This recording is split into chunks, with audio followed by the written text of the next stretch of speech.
किस गरीब भिखारी आदमी से मुंह लगा रही है? सिर्फ 50 रुपए तो भगाओ यहाँ से। मुझे अमेरिका की स्पेलिंग सुनाओ। स्पेलिंग आती है अमेरिका की? मैं कभी सपने में भी देखा है तूने हवाई जहाज। और इस भिखारी को यहाँ पे अंदर घुसते किसने दिया? एक गरीब फटीचर अब तक यहाँ है। फौरन 500 करोड़ ट्रांसफर कीजिए। तुम्हारा नाम क्या है? शिवम, तुम हो कौन?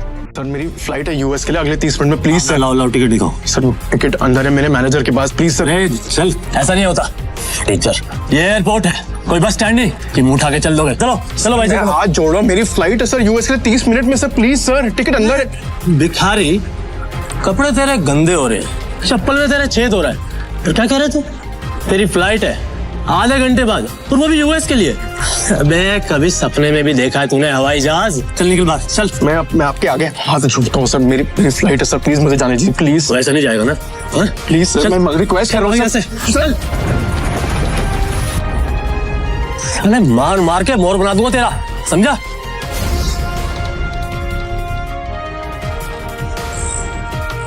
हेलो। तभी शिवम की पत्नी दृष्टि, जो शहर के सबसे अमीर खानदान से बिलोंग करती थी, अपने पति शिवम को सीआईएसएफ सिक्योरिटी गार्ड के आगे गिड़गिड़ाते हुए देख लिया।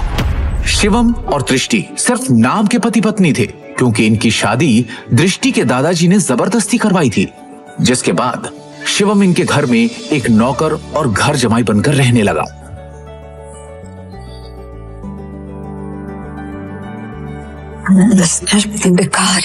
तुम यहाँ क्या कर रहे हो? तुम्हें पता है ना, यहाँ बहुत इंपॉर्टेंट इन्वेस्टर आने वाले हैं मेरे, जिनका वेलकम करने के लिए मैं यहाँ आई हूँ। तो मुझे यहाँ कोई तमाशा नहीं चाहिए। इससे तुम जिससे भी यहाँ आए हो ना, वो सब छोड़ो और चलो यहाँ से, निकलो यहाँ से। दृष्टि, इमरजेंसी है, मुझे अमेरिका जाना है, मेरे पास टिकट भी है, लेकिन ये लोग अंदर नहीं जाने दे रहे हैं। प्लीज प्लीज मेरी मदद करो प्लीज। तो मुझे हाथ लगाने के बारे में सोचना भी नहीं। अमेरिका जाना है तुम्हें? मुझे अमेरिका की स्पेलिंग सुनाओ एक बार। स्पेलिंग आती है अमेरिका की? मुझे इस बेवकूफ का नाम बताओ जिससे तुम्हारी अमेरिका की टिकट करवाई। और शिवम जो एक छोले कुलचे बेचने वाला मामूली सा लड़का है, उसका अमेरिका से क्या रिश्ता हो सकता है? चुपचाप ऑफिस जाओ और जिन इन्वेस्टर्स को मैं लेकर आ रही हूँ उनके नाश्ते पानी की तैयारी करो। कोई भी गड़बड़ करने से पहले एक बार सोच लेना, वरना देश छोड़ के जाना तो बहुत दूर की बात है, ये शहर और अपना घर छोड़ के जाने से पहले 100 बार सोचोगे। ऐसी हालत करूंगी मैं तुम्हारी नौकरी काट दूंगी। आखिरी बार कह रही हूँ। इमरजेंसी है, प्लीज हेल्प मी। तभी दृष्टि के साथ आया उसका बिजनेस पार्टनर ऋषभ दृष्टि से कहता है, किस गरीब भिखारी आदमी से मुंह लगा रही है? सिर्फ 50 रुपए तो भगाओ यहाँ से। मुझसे बात करना, ये मेरी बीवी है, समझा तू? ये क्या कह रहा है दृष्टि? ये तुम्हारा हस्बैंड है? ऋषभ का यह सवाल सुनकर दृष्टि कुछ सेकंड के लिए ब्लैंक हो गई, लेकिन फिर उसने बड़ी हिम्मत करके कहा, Come on Rishabh, like seriously, look at him. तुम किसकी बात पर यकीन कर रहे हो? इसकी हालत देखो। जिस इंसान के पास खड़े रहने में मुझे शर्म आए, तुम्हें सच में लगता है कि वो मेरा पति होगा? चंदा मांगने आया होगा शायद। कुछ पैसे दो और रफा दफा करो इससे, क्योंकि ये इंसान मेरा पति हो ही नहीं सकता। उस समय दृष्टि को शिवम ने पहली बार सिटी हॉस्पिटल में तब देखा था जब वो वहां अपनी मां मृणाल का इलाज कराने आया था। एक रईसजादी लड़की जिसके पास किसी चीज की कोई कमी नहीं थी, फिर भी वो सारे ऐशो आराम छोड़ रोज अपना समय निकालकर उन बीमार कैंसर पेशेंट से मिलने आती थी। दृष्टि उनके गले लग गई और बाकी सारे पेशेंट्स भी दृष्टि को अपना प्यार भरा आशीर्वाद देने लगे। और ये चीज जब शिवम ने देखी तो दृष्टि की दरियादिली ने उसका दिल छू लिया और वो उसी पल अपना दिल दृष्टि को दे बैठा। लेकिन किसे पता था कि किस्मत उन्हें सच में मिलाने वाली है।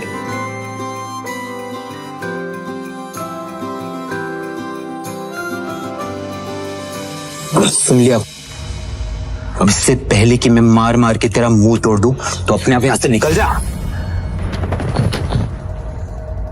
शिवम अपनी किस्मत पर अंदर ही अंदर रो रहा था। वो यहां से निकलने ही वाला था कि तभी अचानक एक काले रंग की कार एयरपोर्ट के बाहर आकर रुकती है, जिसमें से शहर के बड़े बिजनेसमैन नितिन रायजादा निकलते हैं और उनकी नजर सीधे शिवम पर पड़ती है। और वो शिवम को देखते ही उसकी ओर दौड़ते चले जाते हैं। मिस्टर शिवम, हाँ सर, आपने मुझे पहचाना? मिस्टर रायजादा को कौन नहीं जानता था। दृष्टि उन्हें देखते ही पहचान गई थी, पर उन्हें शिवम से बात करता देख दृष्टि और ऋषभ दोनों के होश उड़ गए। मिस्टर रायजादा जैसा बड़ा आदमी उस भिखारी को कैसे जानता है? मैं भी यही सोच रही हूँ। मिस्टर रायजादा ऑलमोस्ट 5,000 करोड़ की प्रॉपर्टी के मालिक है, तो फिर ये इस भिखारी से बात क्यों कर रहे हैं? आई एम श्योर उनका ड्राइवर रहा होगा। हेलो, आप जल्दी आइए, इमीडिएटली।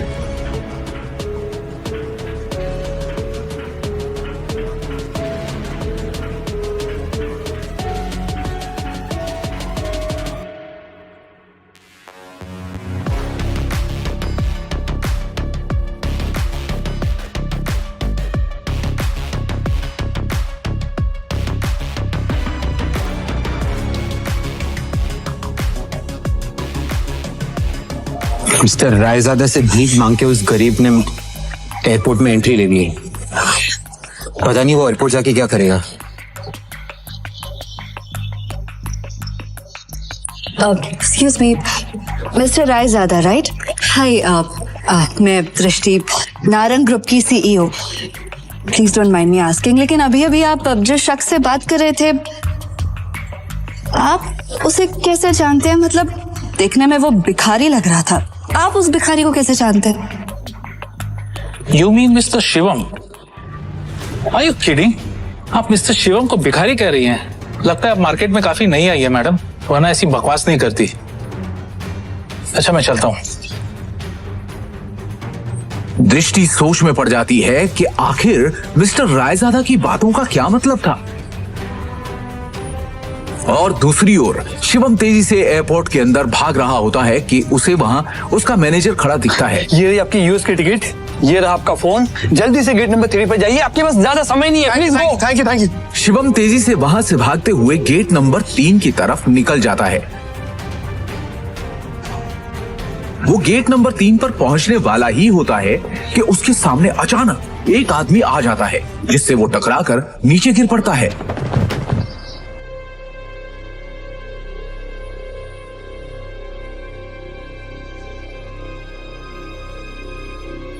सर आप ठीक है?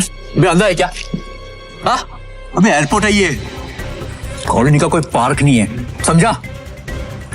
और इस बेकारी को यहाँ पे अंदर घुसते किसने दिया? हाँ, जल्दी में था इसलिए टकरा गया। मेरी फ्लाइट छूट जाएगी, मुझे जाने दीजिए प्लीज। सॉरी। अबे मेरे होते हुए तू फ्लाइट में तो क्या 2 मिनट इस एयरपोर्ट पे भी नहीं टिक सकता, समझा? तू जानता नहीं है किससे टकराया है तू, समझा? मेरे सर से टकरा तू जानता नहीं ये कौन है? ये प्राइम एयरलाइंस का मालिक है। सर मेरी फ्लाइट भी प्राइम एयरलाइंस की है, प्लीज मैं आपसे माफी मांग रहा हूँ, आज भी छोड़ दो प्लीज, कुछ इमरजेंसी है प्लीज। इमरजेंसी है प्लीज? यस सर, मेरी टिकट। मैं भी देखता हूँ तू जैसा भिखारी मेरी एयरलाइंस में कैसा चढ़ता है, समझा ना? टिकट सर पीछे फाड़े टिकट इसकी, लेकिन लो नीचे उसको,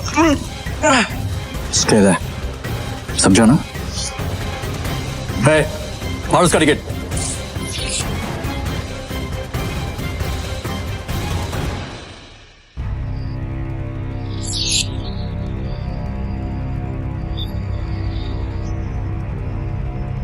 you better watch it, okay?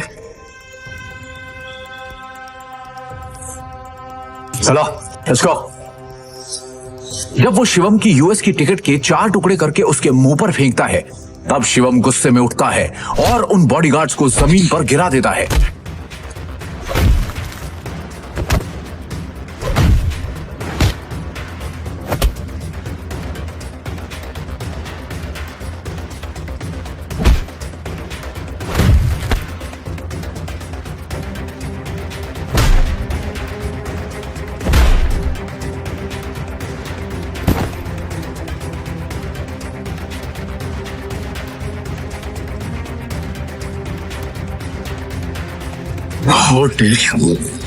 तू होता कौन है मेरी टिकट फाड़ने वाला? एक एयरलाइन का मालिक बनके खुद को बहुत बड़ा आदमी समझने लगा ना? 10 मिनट अगले 10 मिनट में तुझे बर्बाद कर दूंगा, समझा? 10 मिनट में बर्बाद करेगा मुझे, वो तो करे ना तुझ में। चल मैं यही खड़ा हूं, दिखा क्या कर सकता है तू। रुको, बहुत देखे ऐसे। हेलो, मेरी बात सुनो, मैं यंग मास्टर बोल रही हूँ।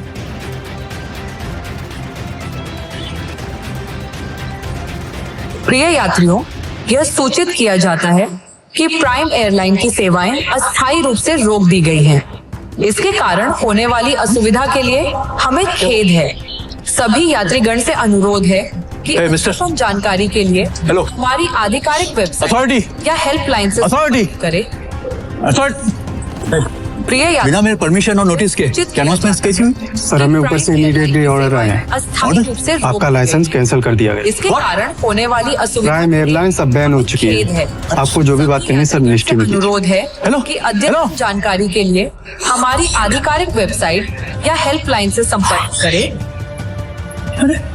कहा था ना, 10 मिनट में तुझे बर्बाद कर दूंगा, मेरी एयरलाइन को बैन कर दूंगा। सड़क पर पहुंचा। तू तो एक मामूली आदमी है यार, प्रिय यात्री, और तू ये सब कैसे कर सकता है? किया जाता है कि प्राइम मैं एक करोड़पति आदमी हूँ, अस्थायी पावर है मेरे पास। अरे मेरी एयरलाइंस को बैन करने के लिए प्राइम मिनिस्टर के खुद ऑर्डर्स चाहिए होते हैं। हमें खेद है। सभी बस एक कॉल करके है कि अद्यतन जानकारी के लिए अभी तो सिर्फ तेरी एयरलाइन बैन। वेबसाइट या हेल्पलाइन इंडिया में जो तूने फ्रॉड करके लाइन में पैसे जमा किए, याद है?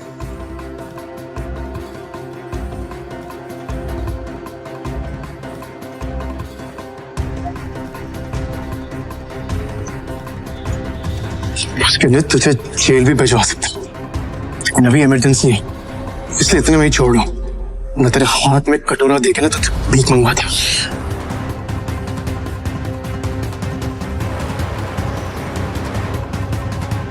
सर आपका यूएस पहुंचना बहुत जरूरी है। मैंने आपके लिए प्राइवेट जेट अरेंज कर दिया है, हमें अभी निकलना होगा। Sir, private jet? मतलब ये कोई मामूली आदमी नहीं है, अरे ये बहुत रईस और पावरफुल आदमी है। सुनो, तुम्हारा नाम क्या है?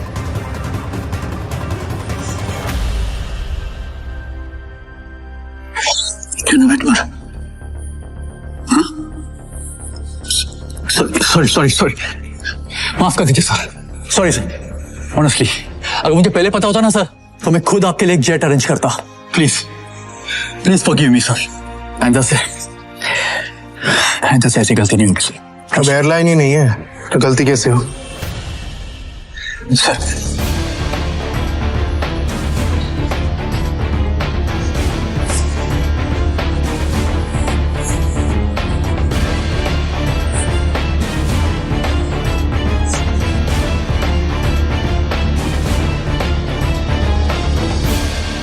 Good morning, sir. Morning. Sir, bag, please. It's all right. Sir, please give me. I'll keep it. Thank you.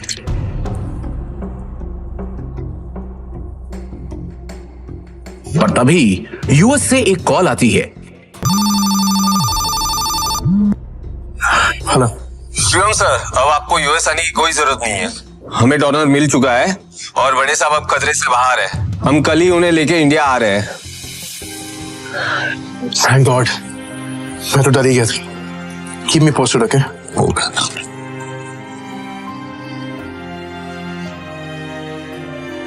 अब शिवम बिना टेंशन के एयरपोर्ट से निकलकर सीधा अपने ससुराल यानी नारंग मेंशन पहुंच गया।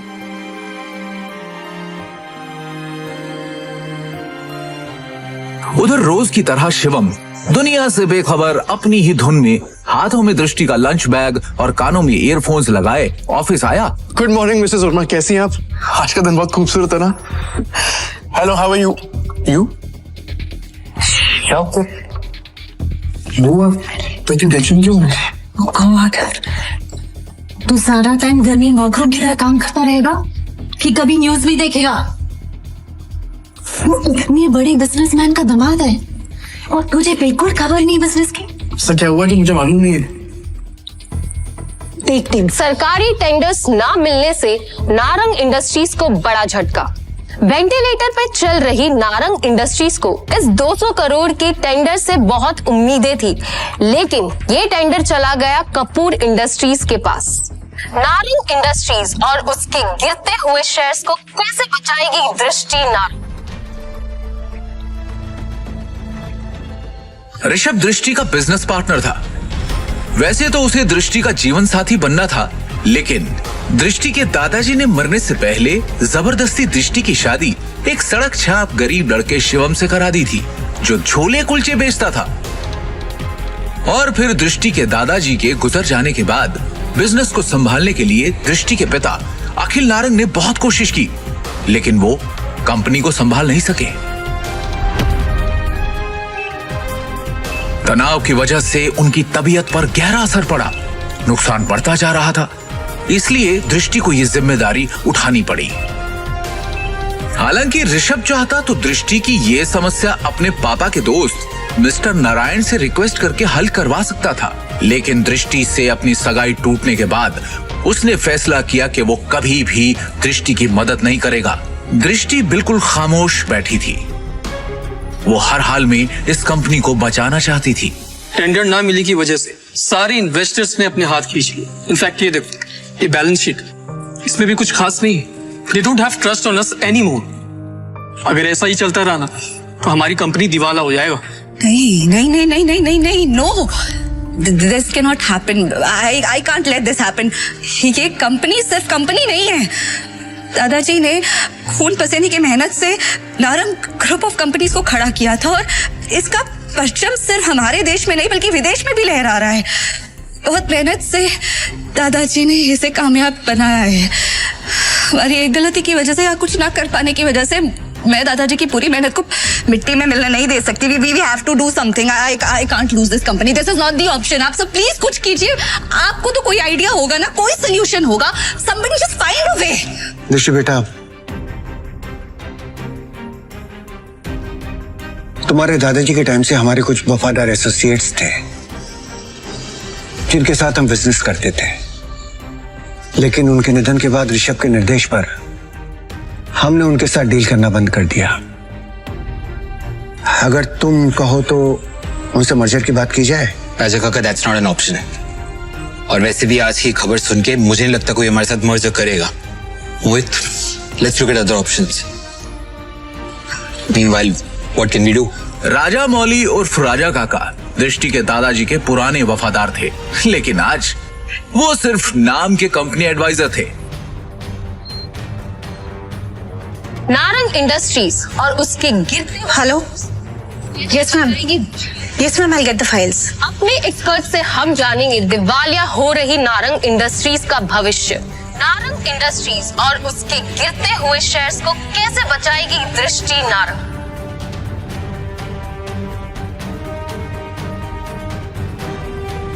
दृष्टि कहो तो ना। शिवम, तुम घर जाओ, मुझे तुरंत ये फाइल्स देनी है मैम। दृष्टि से मिलना बहुत जरूरी है। I need to meet her right now, please. Shivam, जिद मत करो, घर जाओ। अब जा कर रही है? Meeting room. तभी मिसेस वर्मा दरवाजा खटखटाकर एक्सेस कार्ड की मदद से अंदर चली जाती हैं और उनके पीछे पीछे शिवम भी अंदर घुस जाता है। शिवम को इस तरह देखकर सभी लोग हैरान हो जाते हैं। दृष्टि, इस प्रॉब्लम के बारे में कुछ बात करनी है जरूरी, प्लीज। शिवम, इस वक्त नहीं, इस वक्त मैं बहुत ही जरूरी मीटिंग में हूँ और ये मीटिंग इस वक्त मेरे लिए बहुत जरूरी है। 5 मिनट दे दो। इन सब बातों के लिए इस वक्त मेरे पास वक्त नहीं है। 5 मिनट, इस प्रॉब्लम का सोल्यूशन है। यहाँ मीटिंग चल रही है। मुंह उठा के आ गया साला फटीचर। और वैसे भी कंपनी के मैटर में तेरा कोई लेना, तेरी औकात क्या है? सबसे पहले तो साधवी को यहाँ से निकालो। इसकी वजह से सारी गड़बड़ है। सृष्टि, अपनी डिसीजन खुद लो प्लीज। सिक्योरिटी, सिक्योरिटी से बाहर फेंको।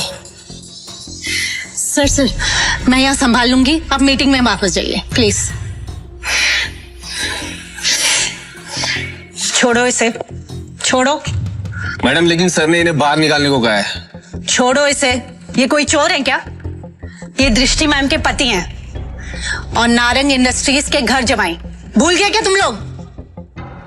Sorry. Thank you Mrs Verma, जितनी इज्जत आपसे मिलती है उतनी दृष्टि उसकी मॉम से भी नहीं मिलती। Thank you. इस प्रॉब्लम के बारे में कुछ बात करनी है जरूरी, प्लीज। मिसेस वर्मा शिवम को ऑफिस की छत पर ले जाती हैं और उससे पूछती हैं। शिवम, हाँ जी। तुम अंदर क्या बड़बड़ा रहे थे? तुम कंपनी को संकट से बचा सकते हो? कैसे? कैसे बचा सकता हूँ ये तो आपको अभी नहीं बता सकता, लेकिन आपसे कुछ मदद चाहिए मिसेस वर्मा। कंपनी की कुछ डिटेल्स चाहिए। कैसी डिटेल्स? मुझे शेयर होल्डर्स की, इन्वेस्टर्स की लिस्ट चाहिए और बैलेंस शीट भी देखनी है, उसके बाद ही कुछ कह पाऊंगा। अंदर जो कुछ भी हुआ उसके बाद ऑफिस का कोई भी स्टाफ तुम्हारी मदद करने को तैयार नहीं होगा, लेकिन एक आदमी है जो तुम्हारी मदद कर सकता है। अगर तुम उसको मना लो तो ही। कौन? Rajamouli sir. I think he can help you. वो दृष्टि के दादाजी के बहुत करीबी थे, लेकिन जब से ऋषभ आया ना ऑफिस में, उसने उनको साइडलाइन कर दिया। वो ना चेन स्मोकर है, तो वो हर एक घंटे आते हैं यहाँ पे सिगरेट पीने। तुम उनका इंतजार करो और कोशिश करो उनसे बात करने की। हाँ, मैं वापस जाती हूँ। शिवम वहां खड़ा होकर राजा मौली का इंतजार करने लगता है। इसी बीच उसने अपनी जेब से फोन निकाला और किसी को कॉल किया। हेलो, कैसे हैं नितिन दादाजी आप? अरे शिवम जी, आपसे मुलाकात भी हो गई और आज आपका कॉल भी आ गया। हमारे तो भाग्य खुल गए। बोलिए ना सर। आपसे एक छोटा सा काम। हुक्म किया जाए मालिक।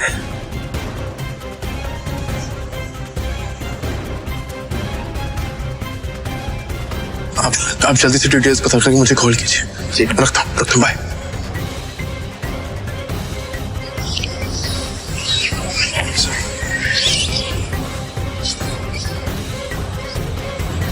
राजा काका, रायजादा ग्रुप और नारंग इंडस्ट्रीज का मर्जर कैसा रहेगा?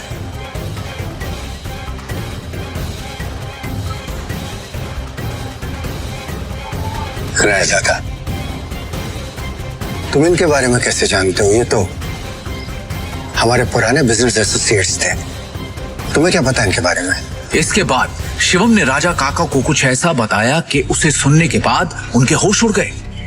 उन्होंने अपनी सिगरेट वापस रखी और शिवम को अपने साथ कॉन्फ्रेंस रूम ले गए।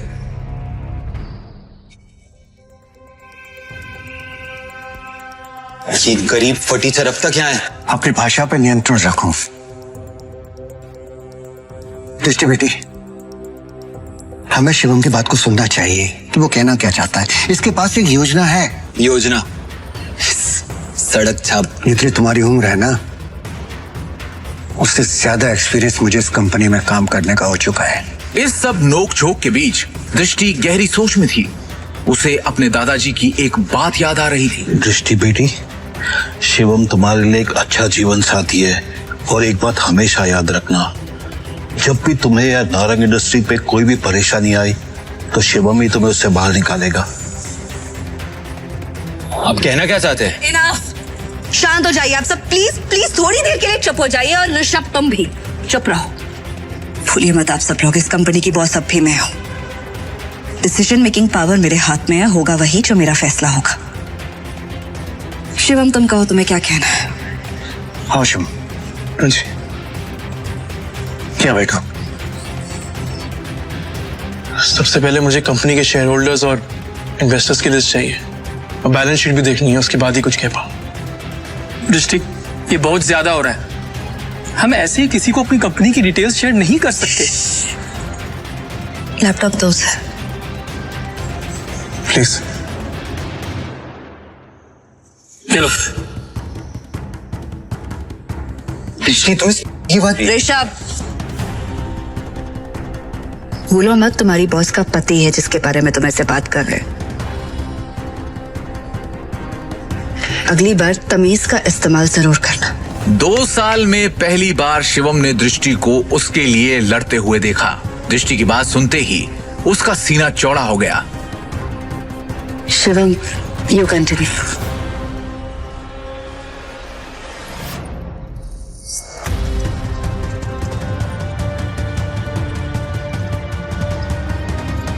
बैलेंस शीट की कुछ ट्रांजैक्शन पे मुझे शक है। इन्वेस्टर्स जिस तरह कंपनी छोड़ के जा रहे हैं उसका भी एक पैटर्न है। कुछ तो गड़बड़ है यहाँ पे। अरे क्या बकवास कर रहा है? कुछ भी बोल रही है। हवा में बात करना बंद करो और ये बताओ कि गिरते शहर को कैसे रोके। हमें हमारे कंपनी से सारे शेयर बाय बाय करने होंगे, सिंपल। अरे वाह, एकदम शानदार और नया आइडिया तुम्हारा। तुम्हें क्या लगता है? अरे इसे क्या लगता है कि हम लोग ने इस बारे में सोचा नहीं होगा? शांत हो जाओ शिवम, फंड्स कहाँ हैं हमारे पास? 1 मिनट दो मुझे, बस 1 मिनट। इतना कहकर शिवम ने अपने फोन से एक नंबर मिलाया और उसके बाद जो उसने फोन पर कहा उसे सुनकर सबके होश उड़ गए। ऋषभ और मोहित की आंखें फटी की फटी रह गई। मिस्टर टोकस, मेरी बात ध्यान से सुनिएगा। सबसे पहली बात, राजाडा ग्रुप से नारंग इंडस्ट्रीज को फौरन 500 करोड़ ट्रांसफर कीजिए। दूसरी बात, राजाडा ग्रुप और नारंग इंडस्ट्रीज के बीच में मर्जर अनाउंस कीजिए। और हाँ, आखिरी बात, कपूर इंडस्ट्रीज के सारे शेयर खरीद लीजिए जल्दी। दृष्टि शिवम की इतनी बड़ी बड़ी बातें सुनकर हैरान थी। उसे यकीन ही नहीं हो रहा था कि उसका घर जमाई पति इतनी बड़ी कंपनी से उसकी नारंग इंडस्ट्री का मर्जर करवा रहा था। दृष्टि ने शिवम से कहा, शिवम, तुम हो कौन? ब्रेकिंग न्यूज, बड़ी खबर आ रही है इस वक्त हमारे पास। रायजादा ग्रुप ने नारंग इंडस्ट्रीज के साथ मर्जर की घोषणा कर दी है। इस खबर ने नारंग इंडस्ट्रीज को फर्श से अर्श तक पहुंचा दिया है। नारंग इंडस्ट्रीज के शेयर प्राइस ने वापस से रफ्तार पकड़ी है। नारंग इंडस्ट्रीज का दुनिया की सबसे बड़ी कंपनी रायजादा ग्रुप से जुड़ना काफी फायदेमंद साबित होगा।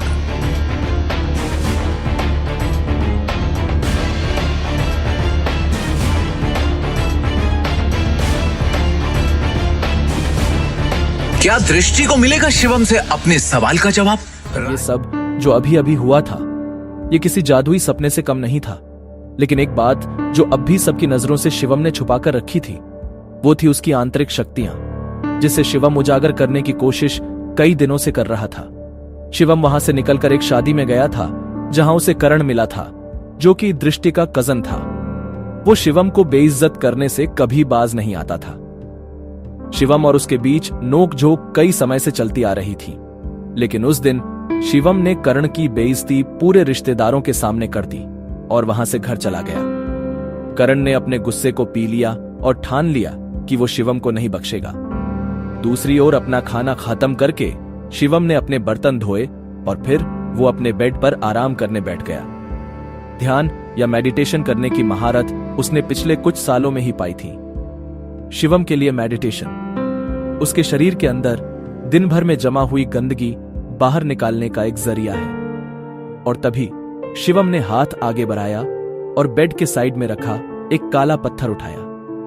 उसे मुट्ठी में बंद कर जैसे ही उसने हाथ को हल्के से घुमाया, वो पत्थर राख बन उसकी उंगलियों के बीच से सरक गया। शिवम की आंखों में उत्साह भर गया और उसने खुद से कहा, भस्म शक्ति ने अपना रूप ले लिया है। अरजा, उसके गुरु ने भी तो यही कहा था कि वो तक्षक महल का वंशज तभी माना जाएगा जब वो अपनी अंदरूनी शक्तियों को जगा लेगा, और तब उसकी तलाश शुरू होगी ढूंढने के लिए रायजादा परिवार के उन खास लोगों को जिनसे वो अपने गुरु के निशानी के तौर पर दिए जेड पत्थर की मदद से मिल पाएगा। वही वो पल होगा जब शिवम अपनी जिंदगी को बदल पाएगा। सिर्फ इतना ही नहीं, इसके साथ ही शिवम के हाथ वो सब भी लगेगा जो आम इंसान की पहुंच में नहीं, जैसे कि पौराणिक औषधियां, धन और उसके पूर्वज। यही तो होता है इस विद्या में। इसमें किसी के वैभव और उसकी शक्ति की कोई सीमा नहीं है। सक्का अपने गुरु का निशानी के तौर पर दिया हरा पत्थर अपने हाथों में घुमाते हुए शिवम ने सोचा, मेरी शक्तियां पूरी तरह से जागृत हो चुकी हैं। अब वक्त आ चुका है मामले को अपने हाथों में लेने का, एक्शन में आने का। शिवम ने अपनी शक्तियां जागृत होने के बाद उनसे अपनी शक्तियों के दम पर दृष्टि के ऑफिस में हुई सारी चीजों को दृष्टि और वहां मौजूद सब लोगों को भुलवा दिया। यहाँ तक कि नितिन रायजादा भी अब शिवम के साथ हुई बातों को भूल चुके थे। ऐसा शिवम ने क्यों करा, वो तो वक्त ही बताएगा। अगले दिन शिवम की मुलाकात उसके पिता से हो गई, जो कि इतने दिनों से उसे मिलने के लिए मजबूर कर रहे थे। तुम्हारे दादाजी पिछले 2 सालों से बिस्तर पर हैं, बहुत बीमार हैं। अपने बिगड़ते स्वास्थ्य के बावजूद वो बस एक ही जिद लेकर बैठे हैं कि केवल एक बार फिर तुमसे मिलना चाहते हैं। वो बस चाहते हैं कि तुम वापस आ जाओ भावेश, जो कि शिवम के पिता हैं, उन्होंने कहा, तुम्हारे चाचा की भी शादी हो चुकी है, लेकिन तुम्हारे ताऊजी और चाचा जी के यहाँ केवल 2 बेटियां हैं। शाह खानदान का इकलौता दावेदार। शिवम ने खुद को नीचा दिखाने के लिए बुदबुदाया। तो आप चाहते हैं कि मैं परिवार की विरासत के लिए आपकी सौदेबाजी का हथियार बन जाऊं? तुम सच में बहुत भोले हो, भावेश ने ठंडे स्वर में कहा। हमारे परिवार का जो व्यापार है, उसकी अनगिनत शाखाओं के अलावा हमारे शाह परिवार का दिल्ली और उसके आसपास के इलाकों में एक बड़ा पारिवारिक व्यवसाय है। परिवार के नियमों के अनुसार अगर परिवार के मुखिया की मृत्यु हो जाती है और तीसरी पीढ़ी को संभालने वाला कोई नहीं है, तो परिवार के मुखिया को दूसरे परिवार से बदल दिया जाएगा और उस समय से शाह परिवार पर हमारी शाखा का शासन नहीं होगा। और इसका मुझसे क्या लेना देना है? शिवम ने शांति से पूछा। तुम्हारे दादाजी के बीमार पड़ने के बाद से ही पिछले कुछ वर्षों में तुम्हारे चाचा और ताऊजी पहले से ही परिवार की विरासत और सत्ता की हकदारी के लिए लड़ने की तैयारी में जुट चुके हैं, जिससे परिवार के भीतर एक जबरदस्ती का हंगामा हो रहा है। क्या तुम बस ऐसे ही हाथ पर हाथ रखकर बैठे रहोगे और कुछ नहीं करोगे? भावेश ने निराशा भरी नजरों से पूछा। शिवम थोड़ा झुंझलाया और उसने उपहास भरी मुस्कान से भावेश की तरफ देखा। आखिरकार वो अपने पिता भावेश के वास्तविक स्वरूप को भली भांति जानता था। सत्ता के लिए वो दूसरों की भावनाओं की परवाह किए बिना वो सब कर सकते थे जो जरूरी बन जाए। शिवम, तुम खुद ही सोचकर देखो कि क्या तुम वाकई में इस छोटे से नारंग परिवार में रहना चाहते हो और जिंदगी भर इस तरह अपमानित होना चाहते हो? भावेश ने शिवम से पूछा। कल नारंग परिवार की शादी के दौरान तुम्हें इतना बड़ा अपमान सहना पड़ा। भावेश ने कहा, क्या तुम उनसे बदला लेने की शक्ति नहीं चाहते? क्या तुम नहीं चाहते कि तुम्हें वो रुतबा, वो शोहरत, वो ताकत मिल जाए कि तुम जब चाहो तब पूरे नारंग परिवार को अपने सामने पैरों पर घुटने टेकने के लिए मजबूर कर दो? भावेश के ये कहते ही शिवम ने उसकी तरफ देखा और फिर एक गहरी सोच में डूब गया। भावेश ने अपने चालाक स्वभाव का इस्तेमाल कर शिवम से अनुनय किया, लेकिन इसके बावजूद भी शिवम ने सिर्फ अपना सिर हिलाया और कुछ नहीं कहा। मुझे पता है कि तुम मुझसे अपने दिल की गहराई से नफरत करते हो। तुम चाहो तो जीवन भर मुझसे नफरत कर सकते हो और मुझे अपने पिता के रूप में स्वीकार नहीं करना चाहते हो तो वो भी मत करो। भावेश ने गंभीरता से कहा, केवल एक चीज है जो तुम्हें करने की जरूरत है, वो है शाह परिवार में वापस आना और अपने दादा को पहचानना। फिर तुम शाह परिवार से वो लेने में सक्षम हो जाओगे जो तुम चाहते हो और उस शक्ति के साथ तुम जो चाहो वो कर सकते हो। दिखने में इतनी सिंपल सी शर्त है, पर ये एक बहुत बड़ा मौका है जो तुम्हारे लिए शोहरत और ऊंचाइयों के सारे रास्ते खोल देगा। क्या तुम अब भी इसे स्वीकार करने को तैयार नहीं हो? शिवम ने स्पष्ट रूप से कहा, मुझे आपकी सहायता की कोई जरूरत नहीं है। मैंने वास्तव में तब तुम्हारे और तुम्हारी मां के साथ गलत किया था, लेकिन अगर तुम मेरी जगह होते तो शायद तुम भी ऐसा ही करते। एक आदमी जीवन में सब कुछ खो सकता है, हालांकि केवल एक चीज जो उसे नहीं खोनी चाहिए वो है वो शक्ति जो उसके हाथों में है। शिवम ने अपना सिर हिलाया और बेहद निराशा में आह भरी।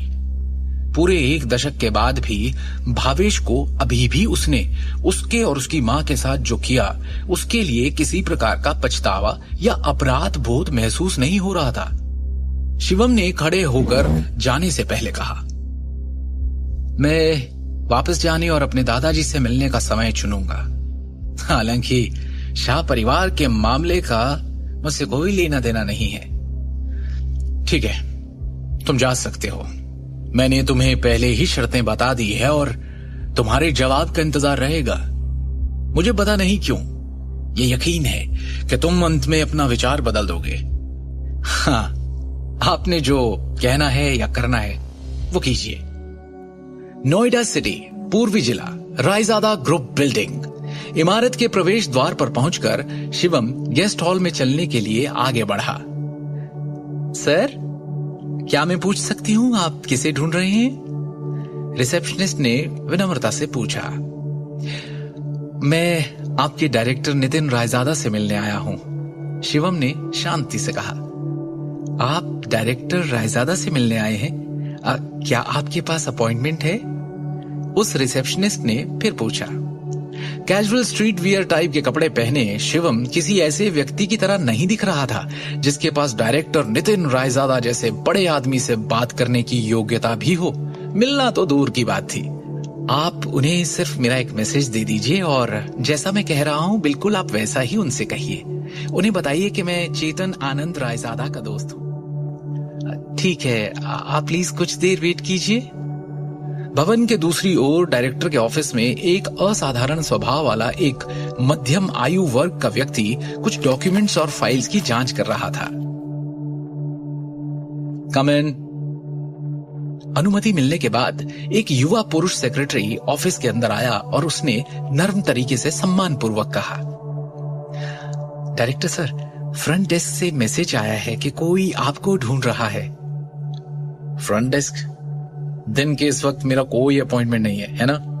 देखो, वो जो कोई भी है मुझे नहीं अपने लिए परेशानी ढूंढ रहा है शायद, और इसके लिए तुम्हें यहाँ आने और हर वो इंसान जो मुझसे यहाँ मिलने आए उसके बारे में मुझे बताने की जरूरत नहीं है, समझे?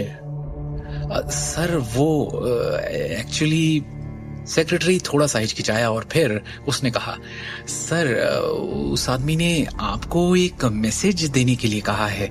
उसने कहा है कि वो किसी चेतन आनंद रायजादा का दोस्त है। मुझे लगा शायद आपका कोई फैमिली मेंबर है या कोई रिश्तेदार जो आपको ढूंढते हुए आया है, इसीलिए सर मैं रिपोर्ट करने आ गया।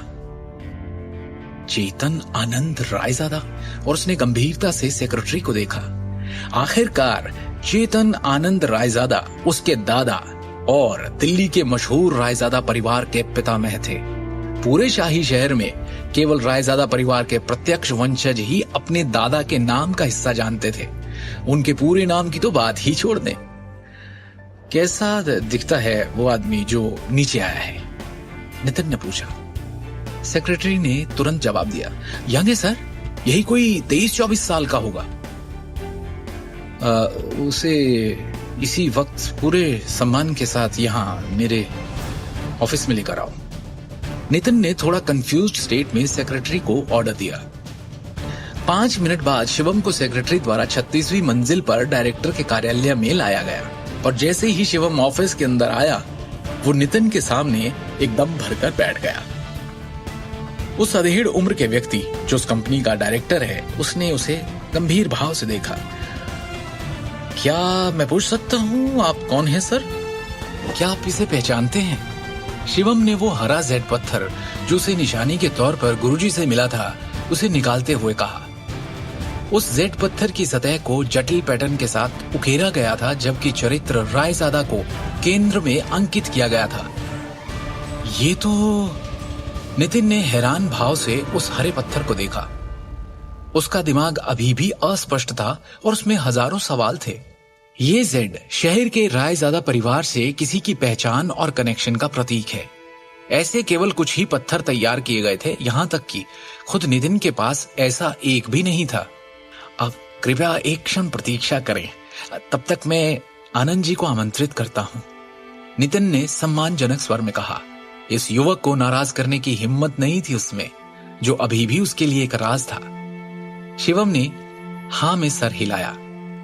कुछ ही समय बाद नितिन सफेद बालों और दाढ़ी वाले एक बूढ़े व्यक्ति उनके साथ ऑफिस में लौटा। नितिन थोड़ा पीछे हुआ और वो आगे आए। नितिन सिर्फ बिजनेस के प्रबंधन का प्रभारी था। दूसरी ओर उसके परिवार के रहस्यों से संबंधित अन्य सभी मामलों को आनंद जी द्वारा नियंत्रित किया जाता था, जिसे नितिन के पिता ने भेजा था। वो बूढ़ा करीब 60 की उम्र का होगा, लेकिन उनकी चाल में सर्प जैसी तेजी थी।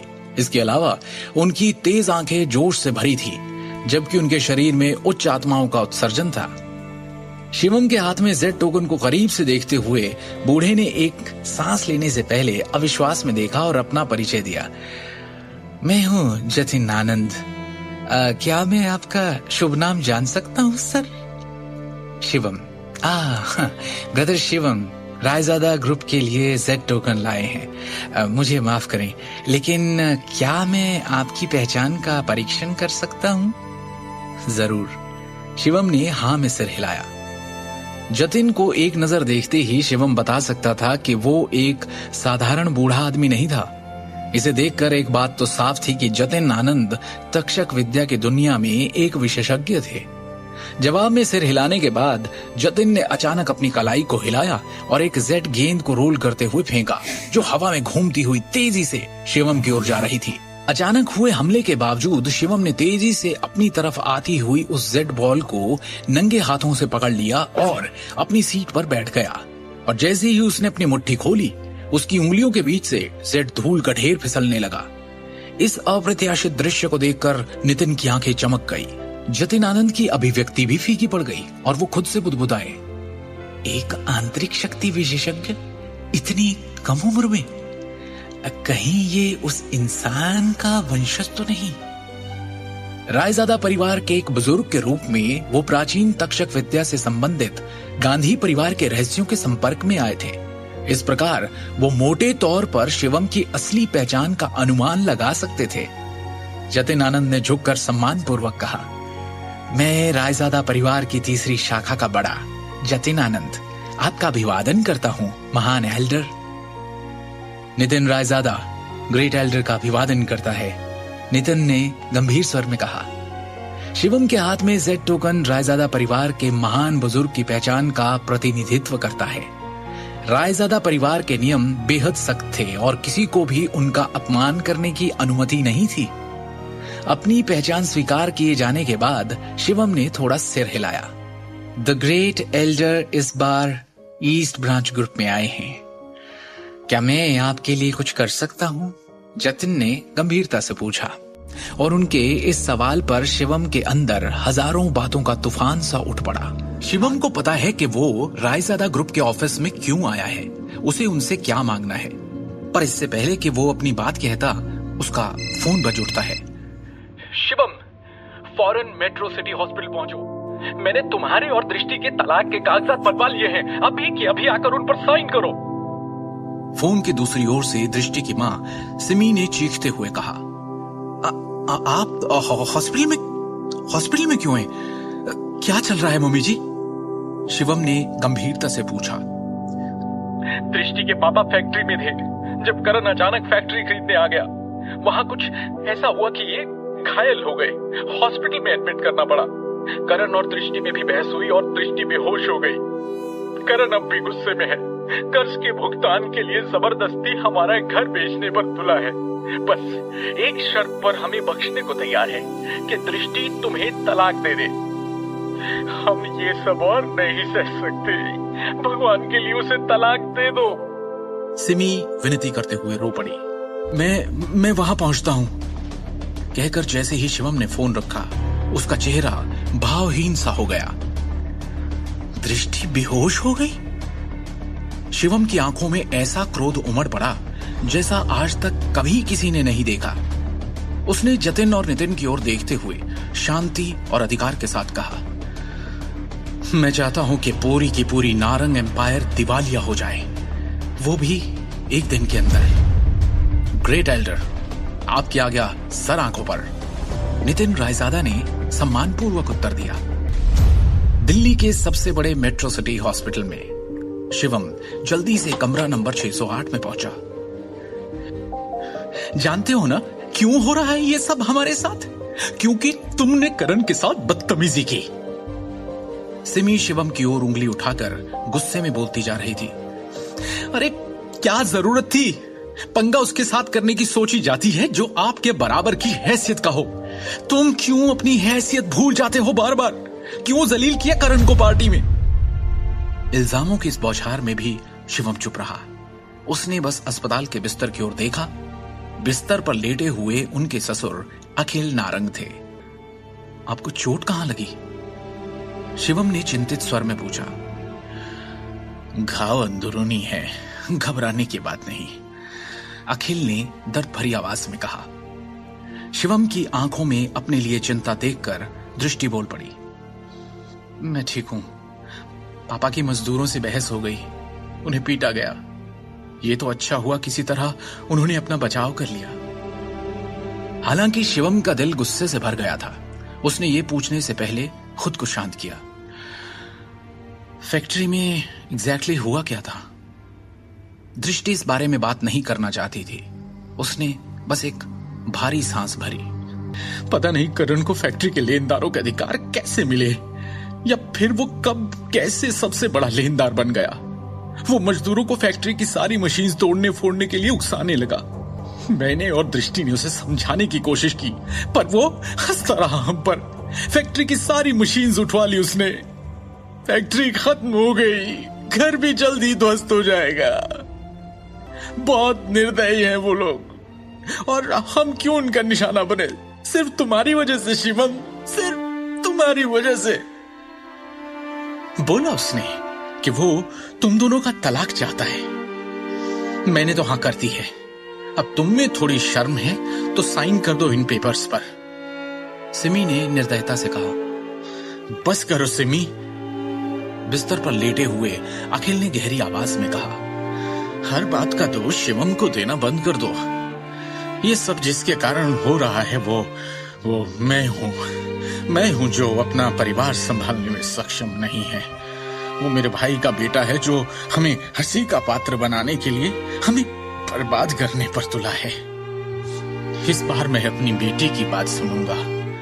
अगर सबसे खराब स्थिति आती है तो हम उसे घर और कारखाना दे देंगे और दिल्ली शहर से बाहर चले जाएंगे। कम से कम हमें उनके चेहरे तो नहीं देखने होंगे। ये सुन सिमी भी खामोशी में डूब गई। अरे वाह, पूरा परिवार एक साथ। शिवम, कमरे के बाहर से हंसी की आवाज आई। करण यहां भी आ गया। आपने मेरे सुझाव के बारे में क्या सोचा, पांचवी चाची, पांचवे अंकल? करण ने उन्हें और भड़काने के लिए उद्देश्यपूर्ण ढंग से अपने शब्दों को लंबा खींचा। अगर मैं आज आपके बचाव में नहीं दौड़ा होता तो वो वर्कर्स तो आपकी जान ही ले लेते, है कि नहीं? एक तो खुद तुमने ये सब करवाया और अब हीरो बनने आ गए हो। बंद करो ये ढोंग करण। करण की बातों से तंग आकर दृष्टि फट पड़ी। करण की चालाक अभिव्यक्ति उनमें से कोई बर्दाश्त नहीं कर पा रहा था। अरे यार, आप लोग दया के लायक हो ही नहीं। ऐसे लोगों को पता है क्या कहते हैं? थैंकलेस। करण ने आह भरते हुए कहा, मैं चाहता था कि अखिल अंकल के सारे कर्जे बाहर के बाहर निपट जाएं। क्या यह तरीका सही नहीं था उन्हें सेव करने का? मेरी जगह कोई और होता तो शायद आज ये जिंदा भी नहीं होते। करण ने कोमल स्वर में कहा, मैं तो बस मदद करने की कोशिश कर रहा हूं। मुंह बंद करो और दफा हो जाओ यहां से करण। दृष्टि गुस्से में कांपती हुई चिल्लाई, मैं दफा हो जाऊं? फिर ये मत कहना अखिल अंकल कि मैंने आपके परिवार को एक मौका नहीं दिया। अरे आपको तो एहसान मानना चाहिए, पर आप मानते नहीं। इसलिए मैं कल ही लेनदारों के अधिकार जारी कर दूंगा। बर्बाद हो जाएंगे आप सब। लोन शार्क्स तब तक आपके पीछे रहेंगे जब तक आप जिंदा हैं। क्या आप बकवास कर रहे हो? फैक्ट्री, घर और गहने गिरवी रखवा कर हम अपने सारे कर्जे चुका सकते हैं। क्यों पीछे पड़ेंगे लेनदार हमारे? दृष्टि ने सवाल किया तो करण ने गर्व से भरी मुस्कान दिखाते हुए कहा, उस घटिया ज्वेलरी प्रोसेसिंग फैक्ट्री के सभी उपकरण टूट गए हैं। एक कौड़ी की औकात नहीं, उसको गिरवी कहां रखोगे? इसके अलावा तुम लोगों को अभी भी साइट के किराए का हिसाब देना होगा। अगर इसे ठीक से नहीं सुलझाया तो अखिल अंकल पर धोखाधड़ी का आरोप भी लगाया जा सकता है, और हाँ, जेल भी हो सकती है। बोल लिया जो बोलना था, अब निकलो यहां से। शिवम ने करण को भाव शून्यता से देखा। करण चिल्लाया और अचानक गुस्से में आकर अपनी हथेली की मुट्ठी बनाकर शिवम के चेहरे की तरफ जैसे उड़ाई। ठाक की आवाज के साथ शिवम ने उसकी मुट्ठी एक झटके में अपनी हथेली से रोकी और बिना दया के एक झटके में उसे उल्टा घुमा दिया। बेइज्जती, हैरानी और गुस्से के घूंट पीकर उसने जहर उगलते हुए कहा, तेरी ये मजाल, तूने मुझे हाथ लगाया, मुझे, करण नारंग को। उसने दृष्टि के परिवार की ओर देखकर कहा, और तुम लोगों को भी नहीं छोड़ूंगा मैं।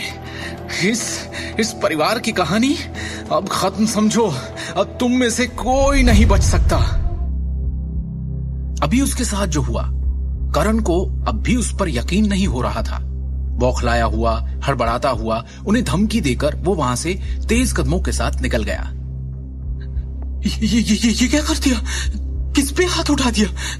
तुम्हें क्या लगता है ये कोई छोटी सी बात है? माफ कर देंगे वो लोग? अरे इसके बाद वो क्या करेंगे हमारे साथ तुम सोच भी नहीं सकते।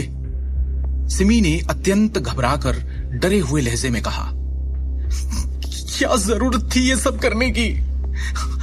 अब क्या होगा हमारा? कौन बचाएगा? बर्बाद कर देंगे ये लोग हमें।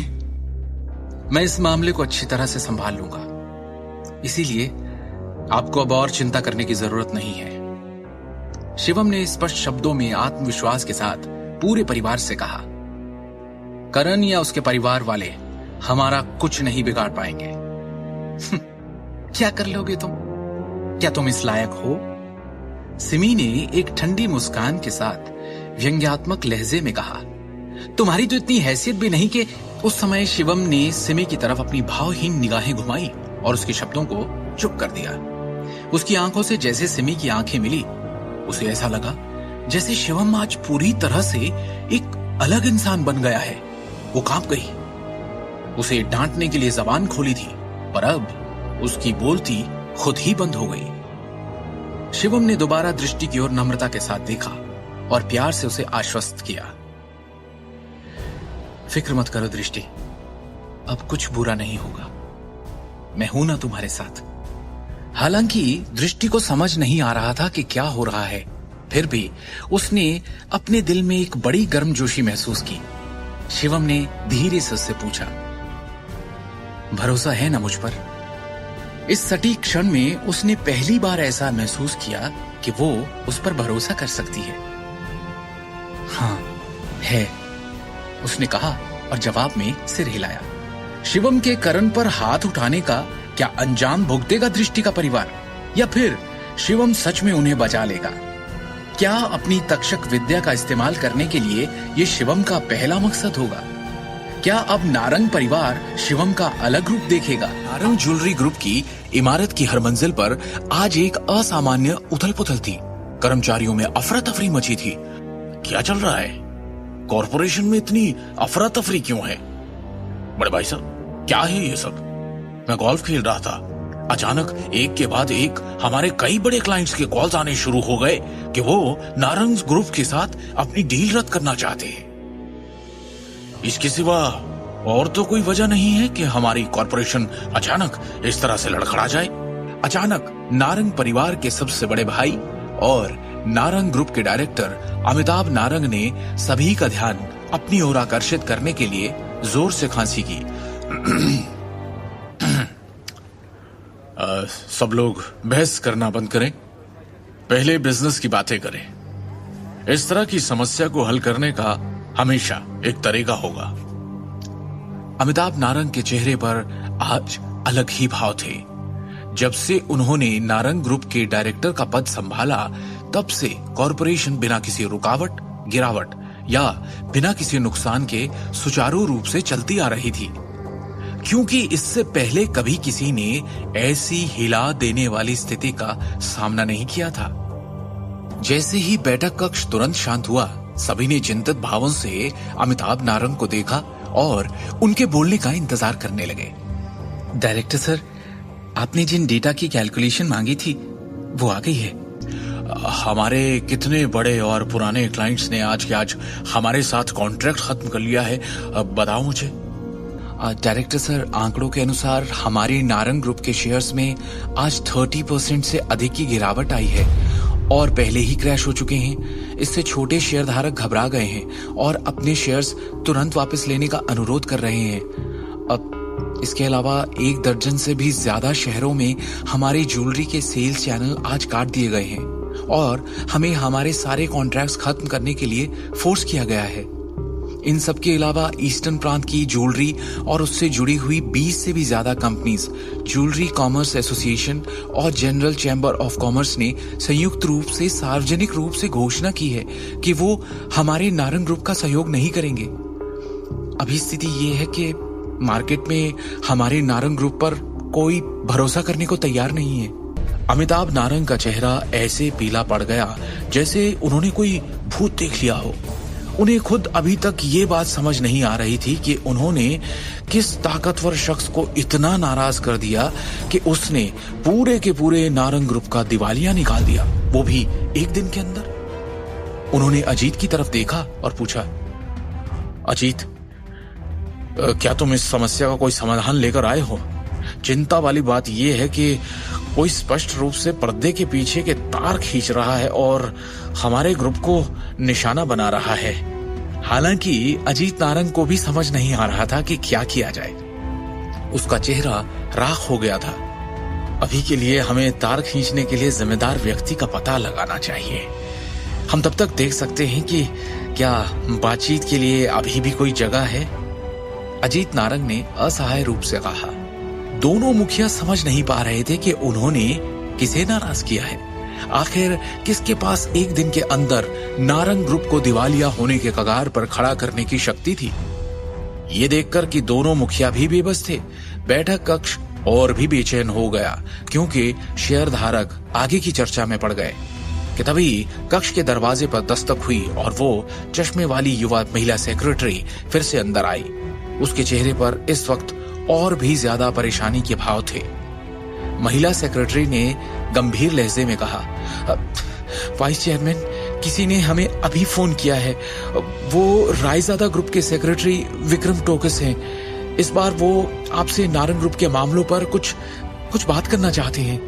मुझसे बात करना चाहते हैं? अजीत नारंग ने असमंजस में उत्तर दिया। वहां मौजूद सभी लोग हैरान हो गए। आखिर क्या उस व्यक्ति को पहले एग्जीक्यूटिव डायरेक्टर सबसे बड़े भाई की तलाश नहीं करनी चाहिए? वो तीसरे भाई की तलाश क्यों करेंगे? कहीं ऐसा तो नहीं? इस वक्त सम्मेलन कक्ष में बैठे सभी लोग ये अनुमान लगा सकते हैं कि वो आदमी बड़े भाई से न मिलकर तीसरे भाई से मिलने क्यों आया होगा, क्योंकि सभी की संदेह भरी निगाहें अजीत नारंग पर जा टिकी थी। अजीत, क्या इस मामले का तुमसे कोई लेना देना है? क्या तुमने किसी भी तरह से रायजादा ग्रुप को ठेस पहुंचाई है? क्या मजाक है? आखिर नारंग ग्रुप का कोई भी शख्स रायजादा ग्रुप जैसे ताकतवर बिजनेस टाइकून से टकराने की हिम्मत कैसे कर सकता है? रायजादा ग्रुप के एक इशारे पर सारा नारंग ग्रुप एक चुटकी में दिवालिया हो जाएगा। तो फिर मैं कैसे? अजीत नारंग ने जल्दी से उनके साथ सभी संबंधों से इनकार कर दिया। हम जल्दी ही पता लगा लेंगे। आप फोन उठाओ और स्पीकर चालू करो। देखते हैं रायजादा ग्रुप का क्या कहना है। अमिताभ नारंग ने ठंडे स्वर में कहा। इस समय अजीत नारंग काफी दबाव में था। बिना किसी विकल्प के उसने सभी शेयरधारकों के सामने सेक्रेटरी विक्रम टोकस का फोन उठाया। क्या आप अजीत नारंग हैं? फोन के दूसरी छोर पर सेक्रेटरी विक्रम टोकस की आवाज बहुत ठंडी थी। हाँ mister Tokas, good morning. Ajit Narang ने विनम्रता से जवाब दिया। 1 घंटे बाद हम एक बड़ी मीटिंग बुलाएंगे।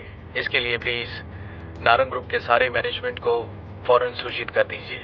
हमारा रायजादा ग्रुप आपकी कंपनी के एक्विजिशन यानी अधिग्रहण के बारे में बात करने के लिए आएगा। अपने बेटे करण नारंग को मीटिंग में बुलाना मत भूलिएगा, विक्रम ने कहा।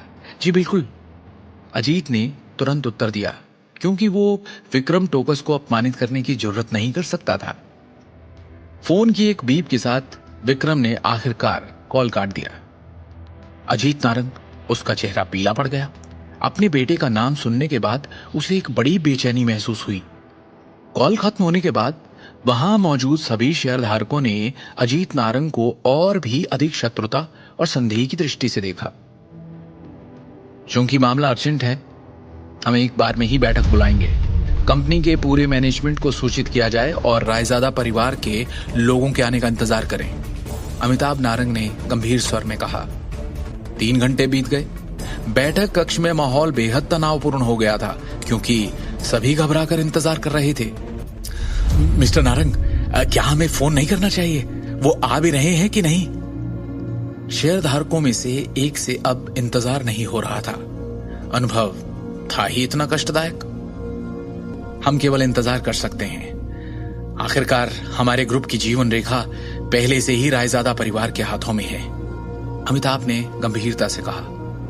इसी दौरान एक युवक अचानक अपनी बिजनेस टीम और 2 अन्य वकीलों के साथ बैठक में चला गया।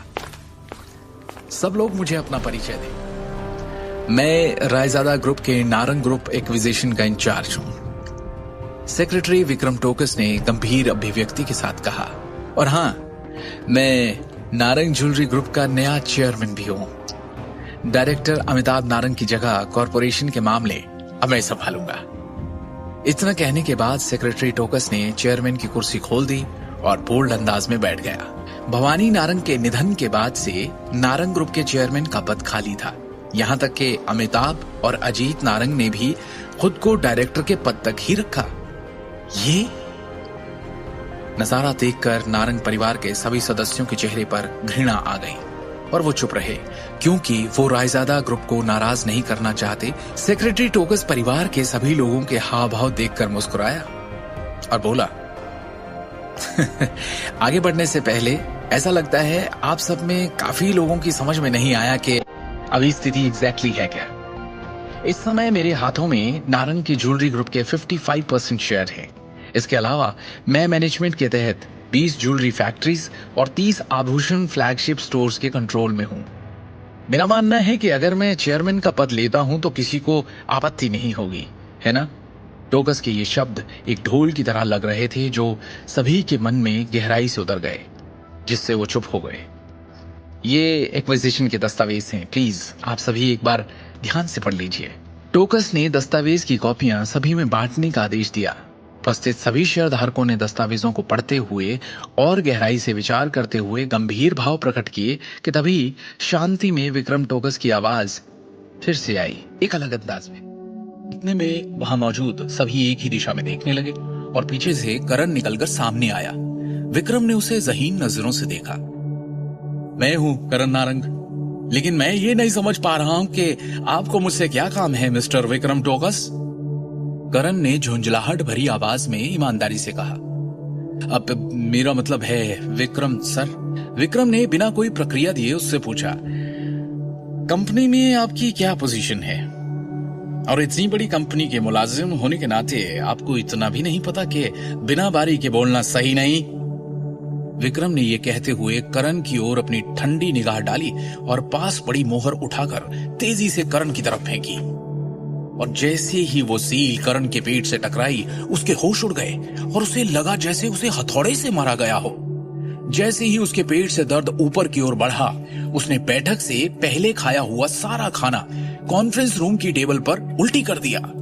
करण गुस्से से भड़क उठा, क्योंकि उसे लगा था कि विक्रम ने उसके साथ अन्याय किया है और सबके सामने उसे अपमानित किया है। हालांकि उसने विक्रम को अपनी आंखों में शुद्ध घृणा के साथ देखा, लेकिन उसने विरोध का एक भी शब्द कहने की हिम्मत नहीं की। उसे अभी भी समझ नहीं आया कि रायजादा ग्रुप का ये सेक्रेटरी उसे क्यों निशाना बना रहा है। विक्रम ने धीरे से कहा, अब आप सब लोग मेरी बात ध्यान से सुने। मुझे पूरी उम्मीद है कि आप सब ने इस टेक ओवर के पेपर्स अच्छे से पढ़ लिए होंगे। हमारे रायजादा परिवार ने नारंग के आभूषण समूह से बड़ी संख्या में शेयर और संपत्तियां क्यों खरीदी, इसका कारण ये है कि हमने नारंग के आभूषण निगम की क्षमता को समझा और उसमें इंटरेस्ट दिखाया है, क्योंकि इसके पास महान विकास मूल्य है। इसलिए आप सभी शेयर होल्डर्स को फिलहाल के संकट में होने वाले नुकसान के बारे में चिंता करने की कोई जरूरत नहीं। हमारी टीम की व्यावसायिकता कंपनी को अधिक लाभ मूल्य बनाने की ओर ले जाएगी। सभी शेयरधारकों को केवल उस प्रणाली का सख्ती से पालन करने की आवश्यकता है जिसे मैंने संशोधित किया है और इसे पूरा किया है। भविष्य में हमारा व्यवसाय निश्चित रूप से अधिक ऊंचाई तक बढ़ेगा, पहले से कहीं ज्यादा। उपस्थित 20 से अधिक शेयर होल्डर्स ने सहमति में अपना सिर हिलाया। उनमें से हर एक के दिल में अपनी अपनी योजनाएं थी। उन सभी ने रायजादा ग्रुप के टेक ओवर पेपर्स और स्कीम को ध्यान से पढ़ा था। ऐसा लग रहा था कि दिल्ली के रायजादा समूह का नारंग के आभूषण समूह को एक बार में खत्म करने का कोई इरादा नहीं था। उनके जैसे छोटे शेयर होल्डर्स पर सभी योजनाओं और अनुबंधों का कोई प्रभाव नहीं पड़ेगा। इस प्रकार वो अभी भी पहले की तरह प्रॉफिट में शेयर्स का आनंद ले सकते हैं। इसके अलावा इस योजना ने उन्हें परोक्ष रूप से रायजादा ग्रुप का हिस्सा भी बना दिया, जो अपने आप में बहुत बड़ी बात थी। वो ये भी देख सकते थे कि हालिया संकट स्पष्ट रूप से अजीत नारंग और करण नारंग की तरफ इशारा कर रहा था और उन्हीं पर लक्षित था। और इसका नतीजा ये होगा कि इन दोनों कार्यकारी निदेशकों को जबरदस्त नुकसान हुआ था। उन्होंने न केवल महत्वपूर्ण मामलों में बोलने का अधिकार खो दिया, बल्कि उनकी संपत्तियों और शेयरों की संख्या को भी भारी झटका लगा। वो अब तक सारी प्रेरणा और आशा खो चुके होंगे। हालांकि एक व्यक्ति जिसे सबसे बड़ी हार का सामना करना पड़ा वो था नारंग परिवार का तीसरा भाई, अमिताभ नारंग। उन्होंने न केवल डायरेक्टर्स बोर्ड का सारा नियंत्रण खो दिया, बल्कि उनकी प्रतिष्ठा भी चरमरा गई थी। आज की घटना निश्चित रूप से दिल्ली शहर के पूरे व्यापारिक उद्योग में फैल जाएगी और उसे हंसी का पात्र बना देगी। ऐसा लगता है कि उसके लिए फिर से अपनी प्रतिष्ठा हासिल करना बेहद मुश्किल होगा। हालांकि अजीत नारंग और अमिताभ नारंग ने शुरू में बदसूरत भाव प्रकट किए, मजबूरी में सिर्फ एक मुस्कान दी और विक्रम की सराहना की और उसे बधाई देने के अलावा वो दोनों और कर भी क्या सकते थे। इस किस्से के करीब 6 घंटे बाद रात में हम जाते हैं एक 5 स्टार होटल के एक आलीशान से लग्जरी सूट में। उस कमरे का दरवाजा खुला और उसमें से विक्रम टोकस अंदर आया। उसकी चाल में नारंग के सामने वाला रोब नहीं बल्कि एक नरमी है। उसने अंदर आते ही झुककर नमस्ते कहा और धीरे से चाय की मेज के सामने सम्मान पूर्वक खड़ा हो गया, जैसे कि किसी व्यवस्था की प्रतीक्षा कर रहा हो। उसके सामने सोफे पर कोई बैठा है जिसने हाँ में सिर हिलाया और विक्रम ने अपना लैपटॉप खोलकर उस इंसान के सामने रख दिया। लैपटॉप रखते हुए उसने कहा, काम हो गया। चाय की मेज पर रखे लैपटॉप पर एक वीडियो चलने लगा जो उसी दिन नारंग समूह की कंपनी की इमारत में हुई बैठक में जो कुछ हुआ था वही सब दिखा रहा था। विक्रम ने सामने बैठे शख्स को देखा। अच्छा किया। सामने बैठे शिवम ने बैठक की रिकॉर्डिंग को देखते हुए विक्रम टोकस की क्षमताओं की प्रशंसा की। थैंक यू डायरेक्टर शिवम, आपकी सेवा करना मेरा कर्तव्य है। विक्रम ने विनम्र स्वर में कहा, आपकी आवश्यकताओं के अनुसार व्यवस्थित की गई अधिग्रहण योजना सुचारू रूप से शुरू हो गई है। वर्तमान में अमिताभ को गहरा धक्का लगा है।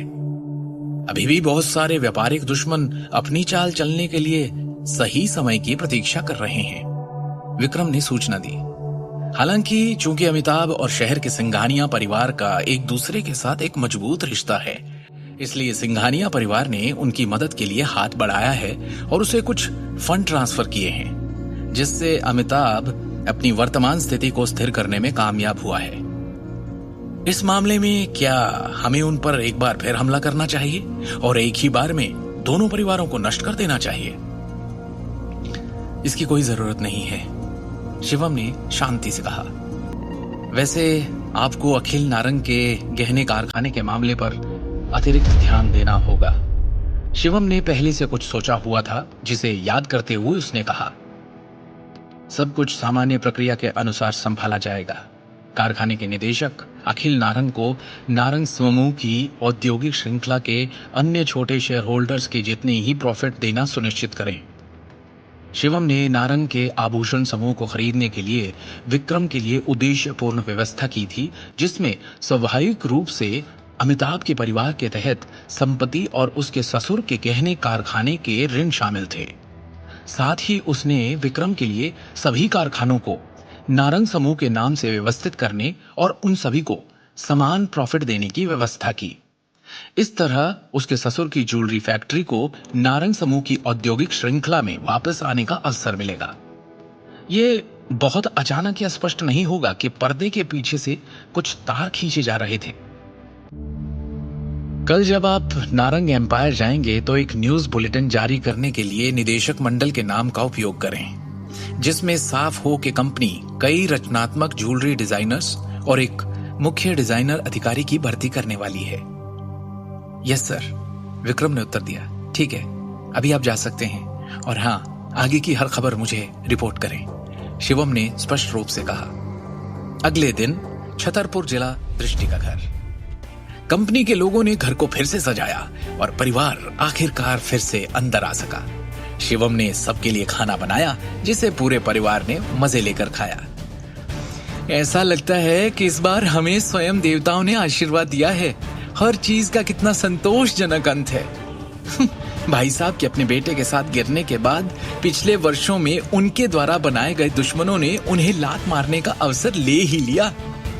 सिम्मी ने बड़े संतोष के साथ कहा, मुझे नहीं पता कि इन सब के पीछे किसका हाथ है, लेकिन हाँ, एक बार मैं खुद मिलकर उसे व्यक्तिगत रूप से धन्यवाद देना चाहती हूँ। अपने चेहरे पर एक उज्जवल मुस्कान के साथ अखिल ने कहा, भाई साहब का परिवार बहुत निर्दयी है। उद्योग में लगातार दुश्मन बनाने के बाद ऐसा लगता है कि उन्होंने इस बार अनजाने में कोई बड़ी गलती कर दी है, जिसके कारण ये सब हुआ। वो इसी के लायक है जो उन्हें मिला, सिमी ने अहंकार से फूलते हुए कहा। इस बार नए अध्यक्ष ने हमारे आभूषण कारखाने को कंपनी की औद्योगिक श्रृंखला में शामिल कर दिया है, जिससे हमें भविष्य में शेयर और प्रॉफिट दोनों मिलेंगे। हाय, अब ऐसा लग रहा है मानो एक बड़ा संकट टल गया है। भाई साहब और अजीत को वास्तव में इतने सालों के बाद भी कंपनी के प्रबंधन में बड़ी समस्या आई है। चूंकि रायजादा समूह के पास शक्ति और प्रभाव दोनों है, ये नारंग के आभूषण समूह के लिए अच्छा कदम है। हालांकि ये निश्चित रूप से हमारे पिता द्वारा स्थापित पारिवारिक व्यवसाय को एक सार्वजनिक व्यवसाय में बदलने की कोशिश है, अखिल ने एक विवादित अभिव्यक्ति के साथ कहा। अखिल के हाथों में दिल्ली टाइम्स न्यूज़पेपर था। आप कुछ ज्यादा ही चिंता कर रहे हैं। नारंग के लिए आपके विचारों के बावजूद क्या आपके पिता ने कभी आपको वो पद या सम्मान दिया? क्या उन्होंने कभी आपको कंपनी के प्रबंधन अधिकार देने पर विचार किया है? सिम्मी ने उसकी भावनाओं को ध्यान में रखे बिना धीरे से कहा, अब से आपके नए आए अध्यक्ष विक्रम का ईमानदारी से पालन करना चाहिए। आखिरकार वो कंपनी के तहत छोटे कारखानों के साथ समान व्यवहार कर रहे हैं। अब जब आप कंपनी के नाम पर एक छोटे शेयर होल्डर हो, तो अब आप वापस नारंग एम्पायर की बिल्डिंग में जाकर ऑफिस में बैठ सकते हो। सही कह रही हो तुम, अखिल असहाय होकर हंसा। वैसे भी हमारे परिवार के दिन धीरे धीरे बेहतर होने वाले हैं। और तभी दृष्टि के चेहरे पर भी एक संतुष्टि भरी मुस्कान दिखाई दी। अब उसके चेहरे पर पहले की तरह थकान नहीं दिख रही थी और आखिरकार परिवार में माहौल काफी अच्छा था। दृष्टि, मैंने समाचार देखा जिसमें कहा गया था कि कैसे नए आए अध्यक्ष विक्रम टोकस नए और यंग लोगों को मौका देना चाहते हैं, आगे बढ़ाना चाहते हैं और बड़े पैमाने पर ज्वेलरी डिजाइनर्स हायर करने वाले हैं। और तुम तो उसमें एक्सपर्ट हो, तो तुम क्यों नहीं इस बारे में सोचती? जो गहने तुमने डिजाइन किए हैं उन्हें लेकर जाना चाहिए। शिवम ने लापरवाही से एक अखबार को पकड़े हुए कहा। तुम तो दिन भर छोले कुलचे भेजते फिरते हो, तो तुम्हें गहनों के बारे में या इस बिजनेस के बारे में कैसे पता? सिमी ने शकी अंदाज में पूछा। दृष्टि को इस मामले में तुमसे मार्गदर्शन की कोई आवश्यकता नहीं। शिवम ने बस एक अजीब सी मुस्कान दिखाई और जवाब में ज्यादा कुछ नहीं कहा। वो जानता था कि उसकी पत्नी दृष्टि ने अपने कॉलेज के दिनों के दौरान गहनों और जेड डिजाइन में महारत हासिल की थी। अपनी पारिवारिक पृष्ठभूमि के अलावा वो उस स्पेशल करियर को लेकर भी बहुत ही भावुक थी। आखिरकार उसने दृष्टि को अपने कमरे में गहनों के डिजाइन तैयार करने से पहले अनगिनत बार स्क्रैप पेपर की गेंदों के टुकड़े टुकड़े करते देखा था। शिवम को हमेशा से यही लगा कि दृष्टि ने हमेशा एक प्रसिद्ध ज्वेलरी डिजाइनर बनने का सपना देखा था, जो आगे चलकर इंटरनेशनल गहने बनाए। हालांकि दृष्टि उसकी फैमिली के नारंग के आभूषण समूह में केवल एक साधारण कर्मचारी थी। अमिताभ नारंग, जो निदेशक मंडल के प्रभारी थे, उनके द्वारा दबाए जाने के बाद उसके डिजाइन ड्राफ्ट को हमेशा की तरह कभी भी प्रबंधन द्वारा एक्सेप्ट नहीं किया गया था। इसलिए शिवम ने विक्रम को उपहार के रूप में जीवन भर का अवसर देकर दृष्टि की उस इच्छा को पूरा करने का निर्देश दिया था। दृष्टि ने बुदबुदाया। जैसे ही शिवम के सुझाव ने उसका ध्यान खींचा, शिवम के हाथ से अखबार लेते हुए उसने भर्ती में दिलचस्पी दिखाने से पहले कुछ समय के लिए इसे गंभीरता से पढ़ना शुरू किया। शिवम का सुझाव बुरा नहीं है, मैं एक बार जरूर तय करना चाहूंगी, दृष्टि ने कहा। Jewellery design. लंबे समय तक इस क्षेत्र में अध्ययन करने के बाद हमारी बेटी पहले से ही एक विश्व स्तरीय ज्वेलरी डिजाइनर बन जाती, अगर उसे कंपनी में इतने सालों से बहिष्कृत नहीं किया गया होता। सिमी ने गर्व से कहा, बेटा तुझे जो करना है कर, मेरा आशीर्वाद तेरे साथ है। आज तक भाई साहब और अजीत के नीचे दबकर खड़े रहना पड़ता था। उनका समर्थन करने के अलावा और कोई चारा नहीं था। व्यवहारिक तौर पर कुछ और कर नहीं सकते थे। अब उन दोनों के पिक्चर से बाहर जाते ही और कंपनी के विभागों में सत्ता में फेरबदल, इस मौके का फायदा उठाने में कोई हर्ज नहीं। मैं समझती हूं, दृष्टि ने कहा, क्योंकि वो पहले से ही खुद को इस मौके को आजमाने के लिए मना चुकी थी। शिवम ने खाने का निवाला मुंह में रखते हुए कहा, दृष्टि, क्या तुम्हारे पास पहले से कोई अच्छा आइडिया है? अगर नहीं तो मेरे मन में सच में एक ज्वेलरी डिजाइन का आइडिया है। तुम ये भी जानते हो कि गहने और जेड कैसे डिजाइन किए जाते हैं? दृष्टि ने आश्चर्य से पूछा। शिवम ने मुस्कुराते हुए जवाब दिया, ये मेरे बचपन के दिनों में मेरा शौक हुआ करता था। वैसे मुझे इस बात का हमेशा से अफसोस हुआ है कि मुझे इसके बारे में और जानने का मौका नहीं मिला। शिवम ने सच में अतीत के दिनों में अपने गुरु से गहनों और जेड के बारे में बहुत सी बातें सीखी थी। दृष्टि ने रुचि के साथ कहा, मुझे इसके बारे में बाद में आराम से बताना। खाने के बाद दृष्टि अपने कमरे में लौटी और अपने कबर्ड में से ज्वेलरी डिजाइन के ड्राफ्ट्स के कुछ स्क्रॉल्स निकाले और जाने से पहले शिवम को बोलती हुई गई, शिवम, कुछ देर के लिए मेरे कमरे में आओगे प्लीज? अखिल और सिमी ने हैरत में एक दूसरे की तरफ देखा। वैसे तो शिवम और दृष्टि की शादी को 2 साल हो चुके थे, लेकिन आज तक कभी भी शिवम उनकी बेटी के कमरे में। शिवम ने एक गहरी सांस ली और फिर एक दबी सी मुस्कान लिए दृष्टि के कमरे में दाखिल हुआ और अंदर आते ही उसने देखा कि पूरा कमरा कई शानदार सजावटों से भरा हुआ था। ये है वो ड्राफ्ट जिन्हें मैंने पहले डिजाइन किया था। चलो, मैं तुम्हारा एक छोटा सा टेस्ट लेती हूँ। इन सब पर एक नजर मारो, इन्हें गौर से देखो और मुझे इनके बारे में अपनी राय बताओ, दृष्टि ने कहा और डेस्क पर दस्तावेजों को रखते हुए चमकती हुई आंखों से शिवम की तरफ देखा। मुझे देखने दो। शिवम ने डेस्क पर रखे दस्तावेजों को उठाया और उन्हें ध्यान से देखने लगा। ओके, तो इस पेंडेंट की बात करें तो इसकी डिजाइन एक विशेष शैली पर बहुत जोर देती है जो हार्ट ऑफ द सी की नकल करता है, सही है ना? शिवम ने मुस्कुराते हुए पूछा। इस जेड पेंडेंट का डिजाइन सुबह के सूरज से प्रकाशित एक देवदार के पेड़ का प्रतीक है। इस विशिष्ट शिल्प में यथार्थवाद की ओर झुकाव के बावजूद ऐसा लगता है कि ये महान भावना से भरा हुआ है। और इस सोने के हार के डिजाइन को गौर से देखें तो ये क्लासिक्स के लिए सही रहता है और इसके कारीगर को उत्कृष्ट एम्बेडिंग कौशल की आवश्यकता होती है। शिवम, मैंने तुमसे गहनों के बारे में इतनी जानने की उम्मीद नहीं की थी, दृष्टि ने कोमल स्वर में कहा और उसने आज पहली बार शिवम को एक अलग रोशनी में देखा। शिवम बस मुस्कुरा दिया और उसने कुछ और नहीं कहा।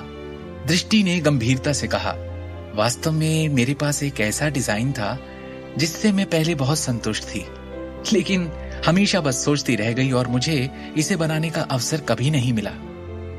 गहने के इस डिजाइन के लिए बहुत महंगे हीरे की आवश्यकता होती है और ना तो मेरे पास ऐसी सामग्री का प्रबंध करने की योग्यता थी और ना ही कंपनी ने मेरे प्रस्ताव को स्वीकार किया।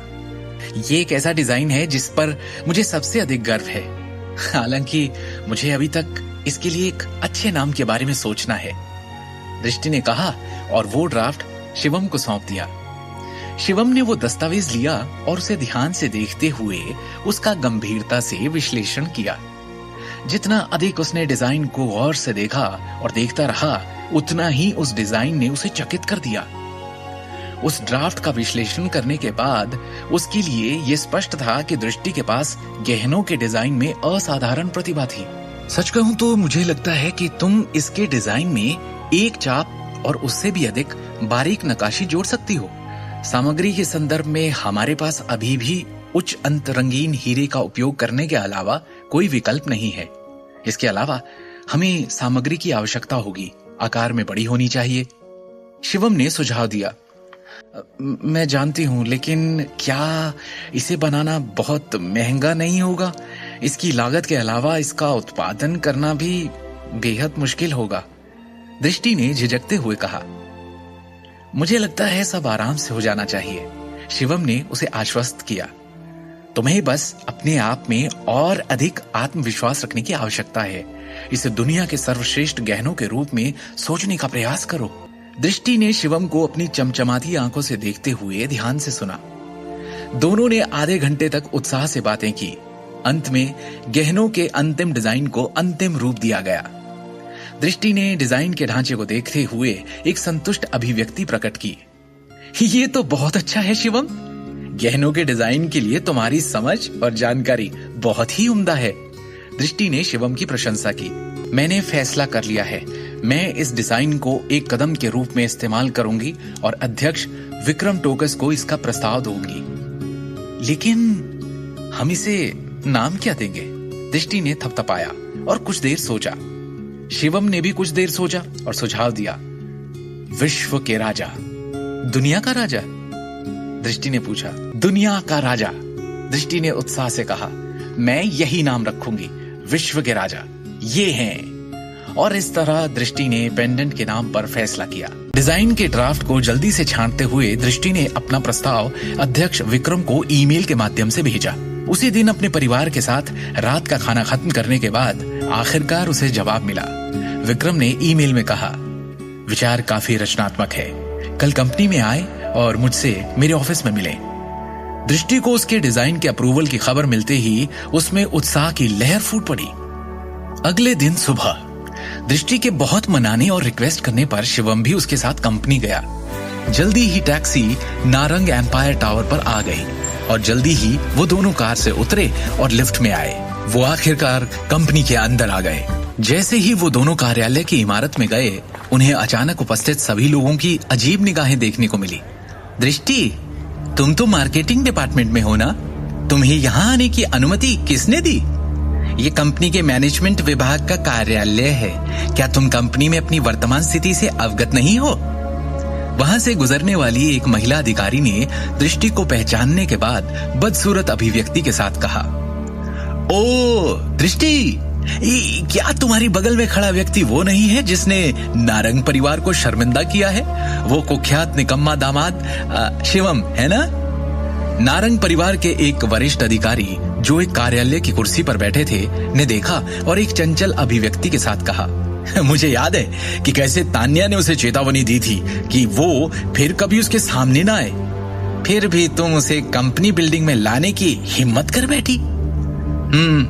इसका आप में से किसी को भी कोई लेना देना नहीं है, दृष्टि ने बिना कोई रिएक्शन दिए कहा, क्योंकि इस वक्त वो इन गाली गलौच वाले लोगों की परवाह नहीं कर सकती थी।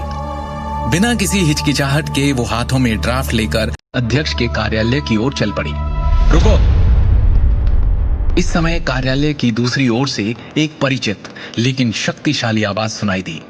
आवाज की दिशा से एक शानदार हल्के बैंगनी रंग की पोशाक और अन्य महंगे गहने पहने एक महिला धीरे धीरे उनके पास चलते हुए आई। जैसे ही दृष्टि ने अपनी निगाह उस महिला की ओर घुमाई जो चल रही थी, उसने अपना गुस्सा प्रकट किया, लेकिन थोड़ा नर्वस भी महसूस कर रही थी। आखिरकार चलने वाली परिचित महिला नारंग परिवार की ही तान्या नारंग थी। तान्या आज की तारीख में नारंग के आभूषण समूह में डिजाइन विभाग की डिप्टी डायरेक्टर थी। साथ ही वो कंपनी की चीफ ज्वेलरी डिजाइनर भी थी।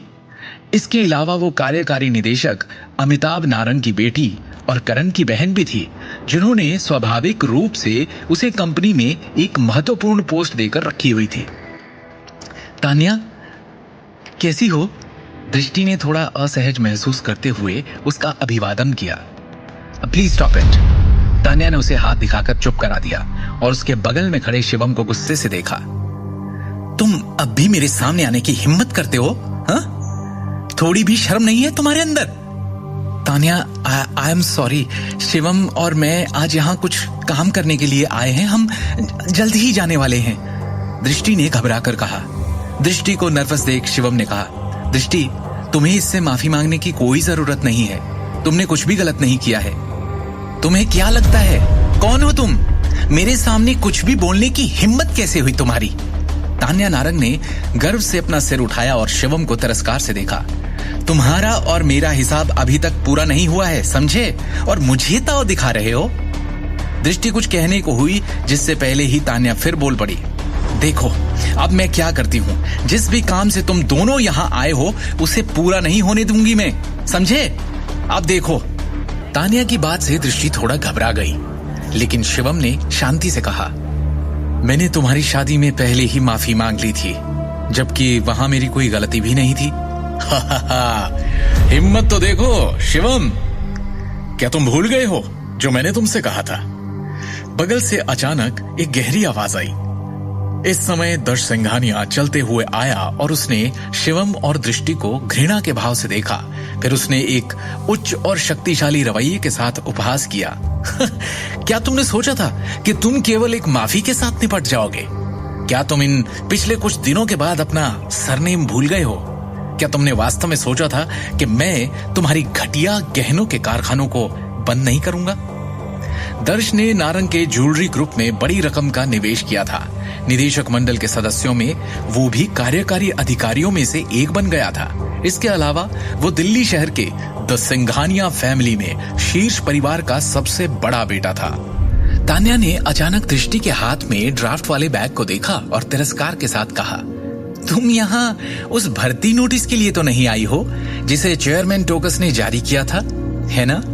क्या तुम सच में अपने गहने डिजाइन आइडियाज में निवेश करने के लिए यहाँ हो? बहुत अच्छा मजाक है। अपने हुनर की कमी के बावजूद तुम अभी भी एक ज्वेलरी डिजाइनर बनने की कोशिश कर रही हो। पिछले कुछ सालों में तुमने कितने ज्वेलरी डिजाइन तैयार किए हैं? मैंने उन सभी को देखा है, वो सभी कूड़ा करकट हैं। तुम्हारा वर्तमान स्तर तुम जीवन भर भी कोशिश कर लो तो इसमें इन्वेस्ट करने की सोच भी नहीं सकती। तान्या ने व्यंग्य से उपहास किया। दृष्टि, मेरी कंपनी के डिजाइन विभाग के उपनिदेशक और मुख्य ज्वेलरी डिजाइनर के रूप में मैं आधिकारिक तौर पर तुम्हें इस इमारत को अभी इसी वक्त छोड़ने का ऑर्डर देती हूँ। तान्या ने अहंकार में कहा, तुम्हारा डिजाइन आइडिया रिजेक्ट कर दिया गया है। तान्या, तुम, मेरी बात तुम ही थी जिसने मेरे पिछले सभी ड्राफ्ट्स को रिजेक्ट कर दिया था? दृष्टि ने घटनाओं के मोड़ के बारे में पूरी तरह से अविश्वास में पूछा। क्या हुआ? क्या तुम अभी भी आश्वस्त नहीं हो? तान्या ने उपहास किया और गर्व से दृष्टि की तरफ देखा। क्या तुम सच में एक पेशेवर डिजाइनर के रूप में मेरे शब्दों पर संदेह कर रही हो? मैं पूरे दिल्ली शहर में शीर्ष ज्वेलरी डिजाइनर्स में से एक हूँ। दूसरी ओर तुमने अभी तक किसी भी प्रकार के रिजल्ट्स नहीं दिए हैं। यहाँ किस बारे में बहस हो रही है? अचानक ऑफिस में एक गहरी और गरिमापूर्ण आवाज सुनाई दी।